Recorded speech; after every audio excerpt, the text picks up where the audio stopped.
Hello student, welcome to our YouTube channel Sanra advance education.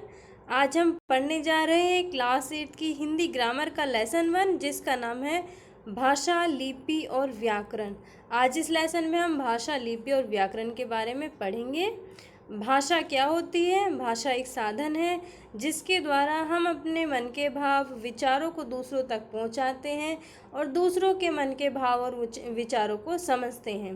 लिपि क्या है? लिपि का अर्थ होता है लिखने का ढंग। भाषा को लिखने के लिए जिन चिन्हों का यूज़ किया जाता है, निश्चित किए जाते हैं, जो चिन्ह निश्चित किए गए हैं उनको लिपि कहा जाता है। इसके अलावा व्याकरण में हम भाषा को बोलने और लिखने के नियमों को पढ़ते हैं। Let's begin the lesson. नीचे दिए गए चित्रों को ध्यानपूर्वक देखिए। कुछ चित्र दिए गए हैं।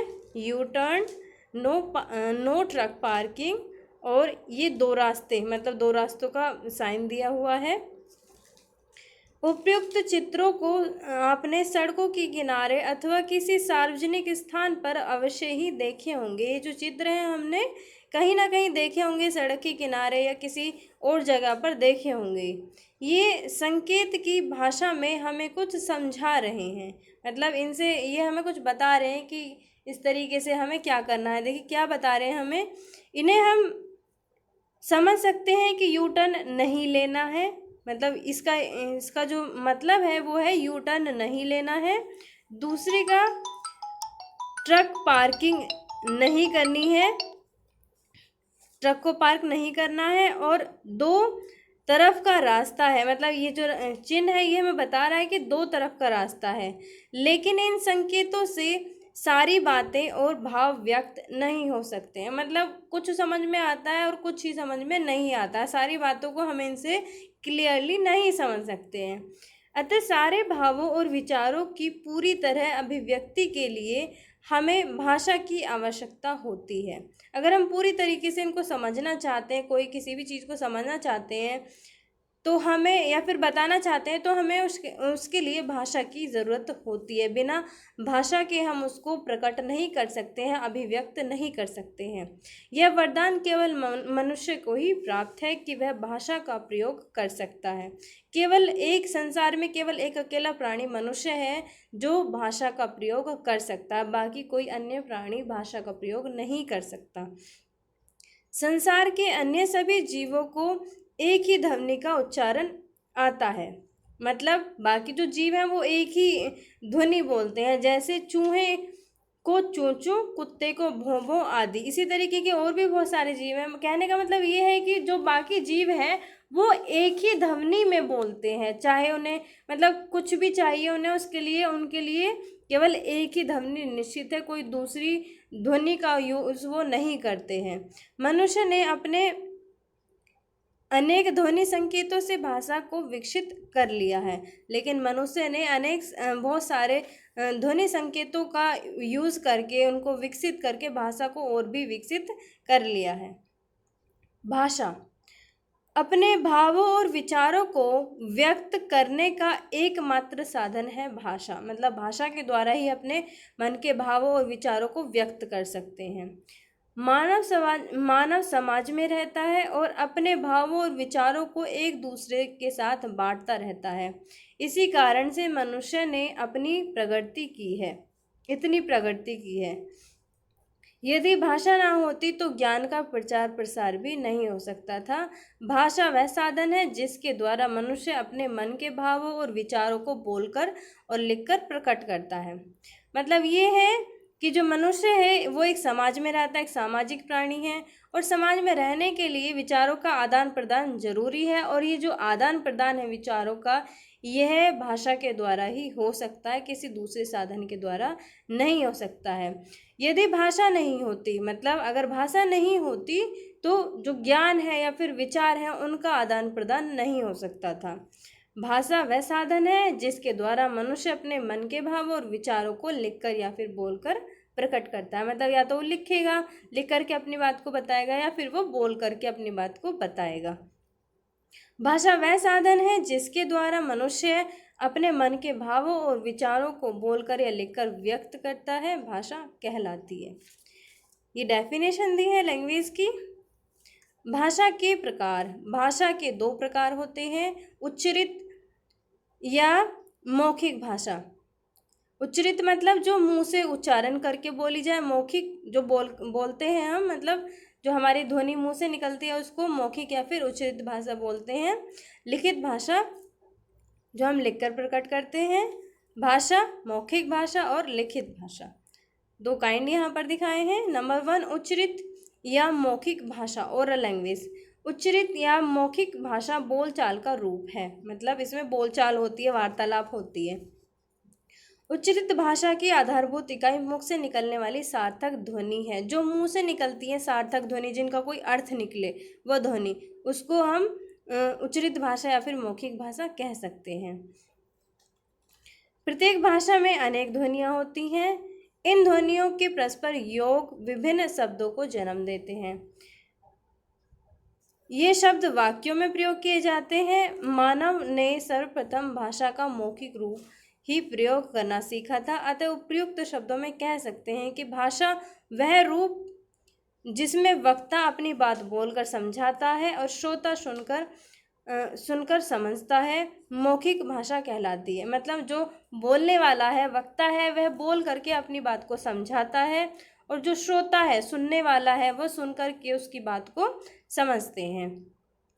लिखित भाषा अपने मन के भावों और विचारों को जब लिखकर प्रकट किया जाता है, मतलब कोई पेपर पे हमने लिख दिया है अपने मन के भाव या फिर विचारों को, तो यह भाषा का लिखित रूप कहलाता है। लिखित भाषा में कुछ ध्वनि चिन्ह प्रयोग में लाए जाते हैं, जिन्हें वर्ण या अक्षर कहा जाता है।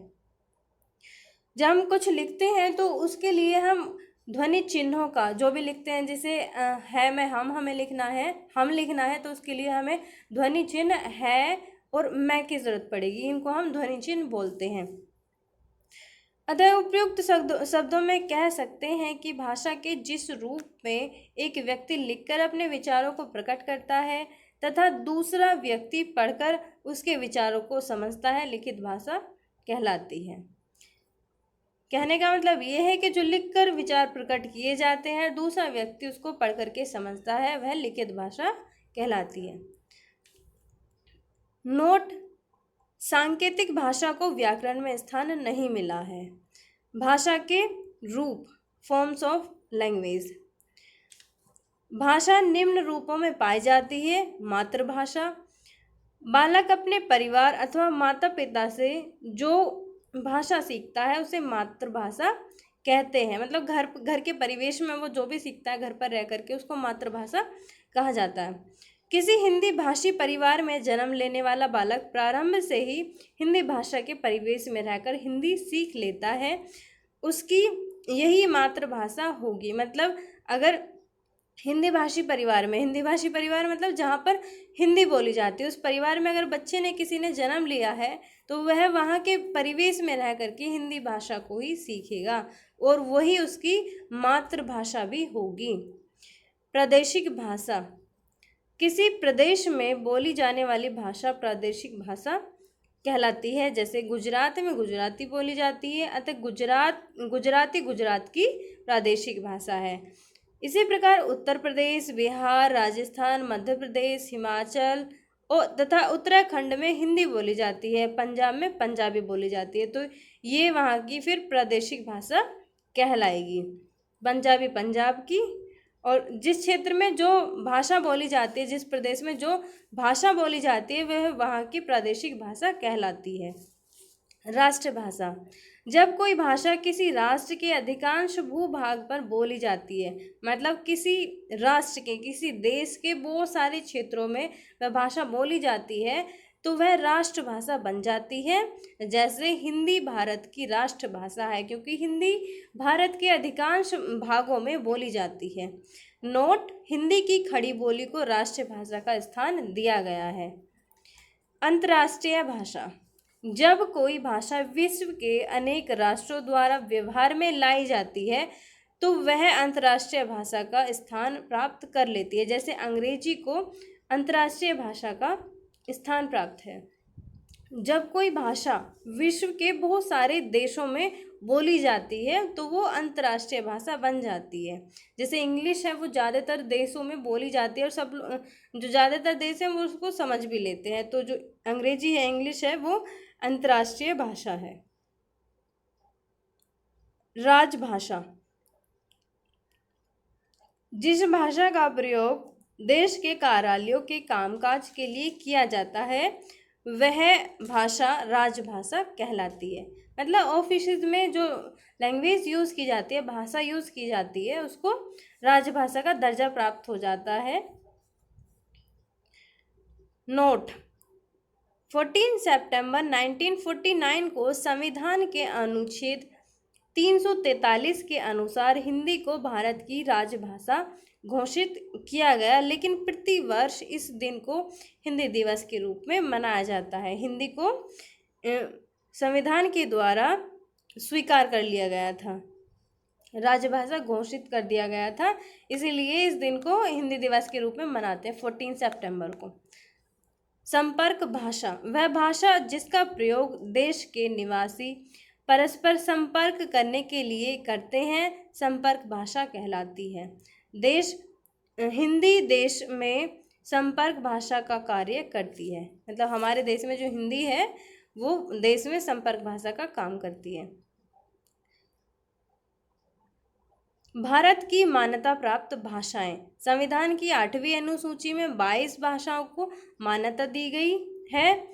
संस्कृत, हिंदी, असमिया, उड़िया और कन्नड़, कश्मीरी, कोंकणी, डोगरी, तमिल, तेलुगु, गुजराती, नेपाली, पंजाबी, बांग्ला, बोडो, मराठी, मणिपुरी, मलयालम, संथाली, सिंधी और मैथिली, इन सभी भाषाओं को संविधान की 8वीं अनुसूची में स्थान दिया गया था। 22 भाषाएं जो थी मान्यता मिली थी इनको, तो ये सारी 22 भाषाएं वही हैं। स्वतंत्रता के पश्चात हिंदी सहित सभी भारतीय भाषाओं का तेजी से विकास हुआ, इन सभी का। लिपि का अर्थ लिखने का ढंग। यह विद्वानों द्वारा प्रत्येक भाषा लेखन के लिए अलग अलग तैयार की गई हैं। मतलब लिखने के लिए जो चिन्ह होते हैं वो विद्वानों द्वारा हर एक भाषा के लिए, प्रत्येक भाषा के लिए अलग अलग तैयार किए गए हैं। जैसे संस्कृत, हिंदी, मराठी, कश्मीरी, संथाली, नेपाली, बोडो आदि भाषाओं की लिपि देवनागरी है। देवनागरी लिपि का विकास ब्राह्मी लिपि से हुआ है। अंग्रेजी, जर्मन, फ्रांसीसी आदि भाषाओं की लिपि रोमन है। यूरोप के अधिकांश भाषाएं थोड़े बहुत परिवर्तन के साथ इसी लिपि का प्रयोग करती हैं। मतलब रोमन लिपि का ही प्रयोग करती हैं, थोड़ा बहुत चेंज करके उनमें, और इसी लिपि का यूज़ किया जाता है। उर्दू तथा अरबी फारसी भाषा में लिखी जाती हैं और पंजाबी की लिपि गुरमुखी के नाम से जानी जाती है। अतः उपयुक्त शब्दों में कह सकते हैं भाषा लेखन के लिए निश्चित चिन्ह की व्यवस्था लिपि कहलाती है। मतलब भाषा लिखने के लिए जिन चिन्ह और संकेतों की व्यवस्था की जाती है उनको लिपि कहा जाता है। बोली, भाषा के क्षेत्रीय रूप को बोली कहते हैं। ये छोटे क्षेत्र में बोला जाने वाला भाषा का स्थानीय रूप होता है। मतलब एक क्षेत्र में बोली जाने वाली जो भाषा होती है उसको बोली कहा जाता है। बोली का एक क्षेत्र तक सीमित होता है। बोली जो है एक क्षेत्र सीमित होता है उसका, उसके बाहर वो नहीं बोली जाती है। इसे सरकारी कामकाज में प्रयोग में नहीं किया जाता है। इसका जो प्रयोग है वो सरकारी कामकाज में भी नहीं किया जाता है। यह किसी क्षेत्र विशेष में ही वहाँ के निवासियों द्वारा मौखिक रूप से अपने विचारों के आदान प्रदान का माध्यम होती है। मतलब जिस क्षेत्र में वो बोली जाती है केवल वहाँ के निवासियों के द्वारा ही वो बोली जाती है, केवल कि मौखिक रूप में बोली जाती है, ना कि वो लिखी जाती है। लिखने के लिए भाषा का ही यूज़ किया जाता है, बोली का नहीं किया जाता। इस प्रकार बोली का क्षेत्र सीमित होता है जबकि भाषा का क्षेत्र व्यापक होता है। हरियाणवी, राजस्थानी, भोजपुरी, मैथिली, कन्नौजी, छत्तीसगढ़ी आदि बोलियाँ हैं। ये सभी बोली हैं, ये लैंग्वेज नहीं है, भाषा नहीं है, क्योंकि ये बोली जाती हैं, लिखी नहीं जाती हैं, लिखी भाषा ही जाती है। भाषा तथा बोली में अंतर। भाषा तथा बोली में मुख्य रूप से निम्नलिखित अंतर होते हैं। क्या क्या होते हैं? भाषा का संबंध व्याकरण से होता है, जबकि बोली व्याकरण सम्मत नहीं होती है। भाषा में व्याकरण यूज की जाती है, जबकि बोली में ऐसा कुछ नहीं होता है। वहाँ पर व्याकरण के नियम कानून से कोई फर्क नहीं पड़ता, नियम नहीं होते हैं उसमें। भाषा का क्षेत्र व्यापक होता है, जबकि बोली का क्षेत्र सीमित होता है। भाषा बहुत सारे क्षेत्रों में बोली जाती है, देश के अधिकांश हिस्सों में बोली जाती है, बहुत सारे क्षेत्रों में बोली जाती है, लेकिन बोली जो है वो एक सीमित क्षेत्र तक ही सीमित होती है। बोली किसी एक ही भाषा का अंग होती है। बोली का प्रयोग बोलचाल में होता है, जबकि भाषा का प्रयोग सरकारी कामकाज में होता है। व्याकरण। भाषा मनुष्य जीवन के लिए अनिवार्य है। शिक्षित और अशिक्षित सभी भाषा का प्रयोग करते हैं। जो भाषा है वह मानव जीवन के लिए बहुत जरूरी है, और सभी लोग, चाहे वो शिक्षित है चाहे वो अशिक्षित है, सभी इसका यूज करते हैं। परंतु दोनों के द्वारा किए जाने वाले शब्दों के प्रयोग तथा वाक्य विन्यास में अंतर होता है। व्यक्ति अपनी सुविधा अनुसार इसका प्रयोग करता है। नित्य प्रयोग के कारण उसमें सदैव स्थिरता बनी रहती है। इस हेतु भाषा को व्यवस्था प्रदान करने हेतु कुछ नियमों की स्थापना की जाती है।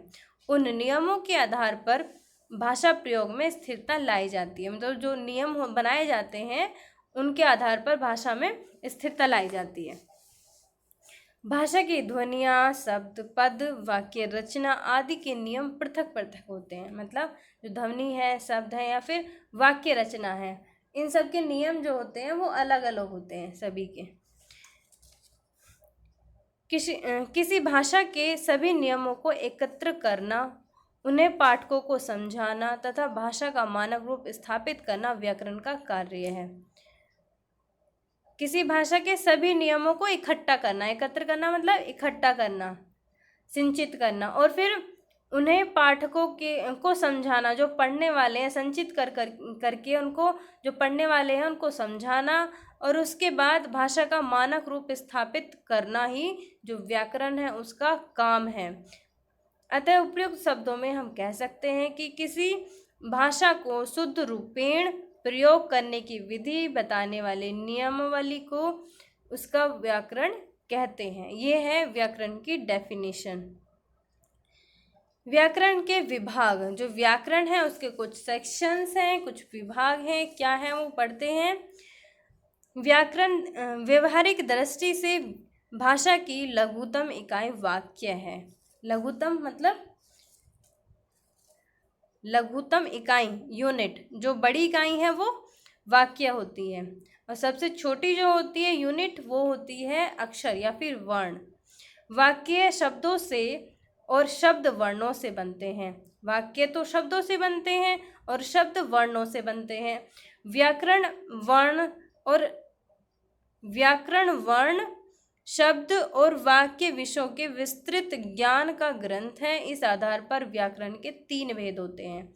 जैसे व्याकरण के भेद दिए हैं: वर्ण विचार, वर्णों की बनावट, उच्चारण और लेखन का अध्ययन किया जाता है इनमें। शब्द विचार, शब्दों के विभिन्न रूप, भेद, उत्पत्ति का प्रयोग।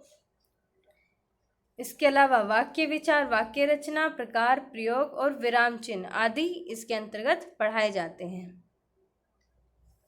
वर्ण विचार क्या होता है? इसके अंतर्गत वर्णों की बनावट, उच्चारण, लेखन आदि का विचार किया जाता है। शब्द विचार, इसके अंतर्गत शब्दों के विभिन्न रूप, भेद, उत्पत्ति व प्रयोग आदि के विषय में अध्ययन किया जाता है। वाक्य विचार, इसके अंतर्गत वाक्य रचना, प्रकार, प्रयोग, विराम चिन्ह आदि के विषय में अध्ययन किया जाता है। व्याकरण वर्ण, शब्द और वाक्य विषयों के अंतर्गत विषयों के विस्तृत ज्ञान का एक ग्रंथ है। जो व्याकरण है वो इनका एक ग्रंथ है। इन सभी